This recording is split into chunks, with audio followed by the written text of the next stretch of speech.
আসসালামু আলাইকুম এভরিওয়ান, আমি Aturi. Welcome to Aturi's diary. আজকে আমি আপনাদেরকে একদমই পারফেক্টভাবে পোলাও রান্না করা শেখাবো। কিভাবে আপনাদের পোলাওটা একদম পারফেক্ট হবে আজকে আমি সেই রেসিপিটি আপনাদের সাথে শেয়ার করব। অনেকের পোলাও রান্নার ক্ষেত্রে অনেক ধরনের সমস্যা হয়, হয়তো বা পানিটা বেশি পড়ে যায় কিংবা চালটা শক্ত থাকে। কেন এমনটা হয় সেই সব ধরনের টিপস আজকে আমি শেয়ার করব। তার জন্য আমি ফ্রাই প্যানে দিয়ে দিচ্ছি সয়াবিন তেল। তারপর আমি এখানে দিয়ে দিচ্ছি 1/4 কাপের মতো পেঁয়াজ কুচি। এই পেঁয়াজটাকে এখন আমি হালকা পরিমাণে করে একটু ভেজে নেব। পেঁয়াজটা খুব বেশি করে ভাজার কোনো প্রয়োজন নেই। পোলাওর ক্ষেত্রে অল্প করে পেঁয়াজটা ভাজলেই এটার ভিতরের স্মেলটা অনেক সুন্দর আসে। তারপর আমি এখানে 2 চামচের মতো দিয়ে দিচ্ছি লবণ। আজকে আমি এখানে আধা কেজি চালের জন্য এই লবণটা ব্যবহার করেছি। আপনাদের চালের পরিমাণটা যদি বেশি হয় সেই ক্ষেত্রে লবণটা বেশি বাড়িয়ে দিবেন, আর যদি আরও কম হয় তাহলে লবণটা কমিয়ে দিবেন। সেটা আপনাদের পরিমাণের উপর ডিপেন্ড করছে। তারপর আমি এখানে দিয়ে দিচ্ছি 1 চা চামচের মতো আদা রসুনের পেস্ট। এখন আমি এই আদা রসুনটাকে এই তেলের সাথে খুব সুন্দর করে একটু ভেজে নেব। এতে করে আদা রসুনের যে এক্সট্রা স্মেলটা রয়েছে সেটা আর পোলাওর ভিতর থাকবে না। এখন আমি পোলাওর জন্য গরম মশলা অ্যাড করব। এখানে আমি 2টা এলাচ আর 2টা দারচিনি এবং 2টা তেজপাতা ব্যবহার করেছি।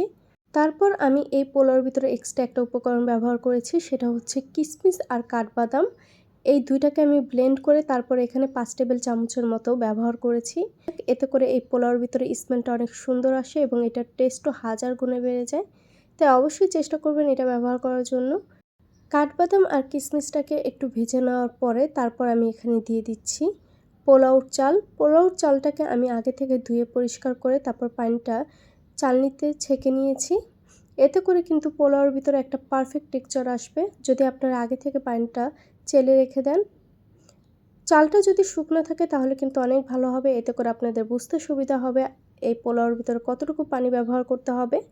প্রথমে আমি চালটাকে খুব সুন্দর করে আগে ভেজে নেব, তারপরে এটার ভিতরে পানি অ্যাড করব। এই চালটা আপনারা যত সুন্দর করে ভেজে নেবেন দেখবেন এর স্মেল তত বেশি ভালো আসবে। চালটাকে ভাজা হয়ে গেলে আমি এখানে দিয়ে দিচ্ছি 1 চা চামচের মতো গুঁড়ো দুধ। এখন এই গুঁড়ো দুধটাকে চালের সাথে খুব সুন্দর করে মিক্স করে নেব। আপনাদের যদি গুঁড়ো দুধ দিতে সমস্যা হয় তাহলে এখানে লিকুইড দুধও ব্যবহার করতে পারেন, তবে সেই ক্ষেত্রে পানির পরিমাণটা কমিয়ে দিবেন। পানির জায়গায় কিন্তু লিকুইড দুধটা অ্যাড করতে হবে। চালটা খুব সুন্দর করে আমার ভাজা হয়ে গেছে। এখন আমি এখানে দিয়ে দিচ্ছি 4 কাপের মতো পানি। আমার আধা কেজি চালের জন্য 2 কাপ পরিমাণের মতো চাল হয়েছে, আর 2 কাপ চালের জন্য আমি এখানে ব্যবহার করছি 4 কাপের মতো পানি। আপনারা যতটুকু চাল ব্যবহার করবেন তার থেকে পানিটা দ্বিগুণ ব্যবহার করবেন, এতে করে আপনাদের পোলাওটা কিন্তু একদম পারফেক্ট হবে।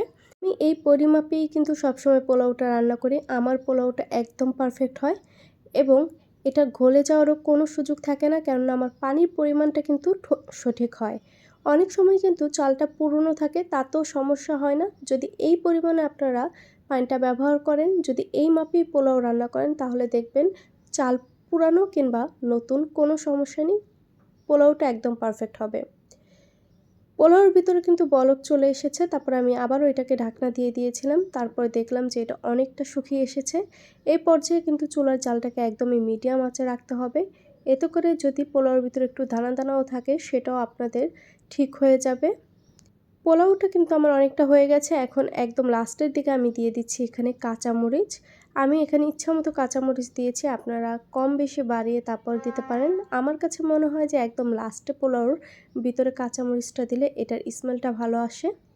তারপর পোলাওটাকে আবারও 2 মিনিটের জন্য ঢেকে রেখেছিলাম। এখন আমি একদম লাস্ট পর্যায়ে এটার ভিতরে অ্যাড করে দেব ঘি। তার আগে আমি এই পোলাওটাকে একটু নেড়ে দেখাচ্ছি যে এটার নিচে পানিটা কিন্তু শুকিয়ে এসেছে এবং এই পর্যায়ে কিন্তু আমার পোলাওটা একদম হয়ে গেছে এবং এই চালটার ভিতরে কোনো ধরনের দানা দানা নেই। তারপর আমি লাস্টে একদম দিয়ে দিচ্ছি ঘিটা। আপনারা চাইলে এখানে বাটারও ব্যবহার করতে পারেন, তবে ঘিটা দিলে এটার ভিতরে স্মেলটা খুবই ভালো আসে। এখন আমি এই পোলাওর ভিতরে ঘিটাকে খুব সুন্দর করে একটু মিক্স করে নিচ্ছি, আর দেখতেই পাচ্ছেন আমার পোলাওটা কতটা ঝরঝরে হয়েছে। পোলাও রান্নার ক্ষেত্রে কিন্তু অনেকে অনেক রকমের ভয় পায় যে পোলাওটা গলে যাবে কিনা। পারফেক্ট পোলাও কিন্তু অনেকেই রান্না করতে পারে না, তবে পোলাওর ভিতরে মেন ইনগ্রিডিয়েন্টস হচ্ছে পানি। পানিটা যদি আপনারা সঠিক মাপে দিতে পারেন তাহলে দেখবেন আপনাদের পোলাওটা কিন্তু পারফেক্ট হবে। আমার পোলাওটা কিন্তু একদম পারফেক্ট হয়েছে, খুবই ঝরঝরে হয়েছিল। একদম লাস্টে আমি এখানে দিয়ে দিচ্ছি পেঁয়াজের বেরেস্তা। এটা অপশনাল, চাইলে আপনারা দিতেও পারেন আবার নাও দিতে পারেন। তবে পেঁয়াজের বেরেস্তাটা দিলে এটার ভিতরে স্মেলটা অনেক ভালো আসবে। আমার কাছে মনে হয় সবথেকে সহজ রান্নাই হচ্ছে পোলাও রান্না করা। যদি আপনারা এই পোলাওটা ভালো রান্না করেন তাহলে আপনাদের কাছে এই পোলাওটা একদমই সহজ মনে হবে। যেমনটা আমার কাছে পোলাও রান্নাটা খুবই ইজি মনে হয় সবসময়ই। আমার কাছে মনে হয় যে এর থেকে সহজ রান্না বোধহয় আর কিছুই হয় না। যদি আমার আজকের এই পোলাও রান্নাটা আপনাদের কাছে ভালো লেগে থাকে অবশ্যই বাসায় একবার হলেও ট্রাই করবেন। আশা করছি আপনাদের কাছে ভালো লাগবে। আর ভালো লাগলে অবশ্যই আমার চ্যানেলটাকে সাবস্ক্রাইব করুন, পাশে থাকা বেল বাটনটিকে ক্লিক করে রাখুন যেন আমার নতুন নিত্য ভিডিওগুলো সবার আগে পৌঁছে যায় আপনাদের কাছে, এবং আমার এই রেসিপিগুলো আপনার ফ্যামিলি এবং ফ্রেন্ডসের কাছে শেয়ার করুন। তো দেখতেই পাচ্ছেন কথা বলতে বলতে কিন্তু আমার পোলাও রান্নাটা একদম রেডি হয়ে গেছে। এখন আমি এই পোলাওটাকে পরিবেশন করে নেব।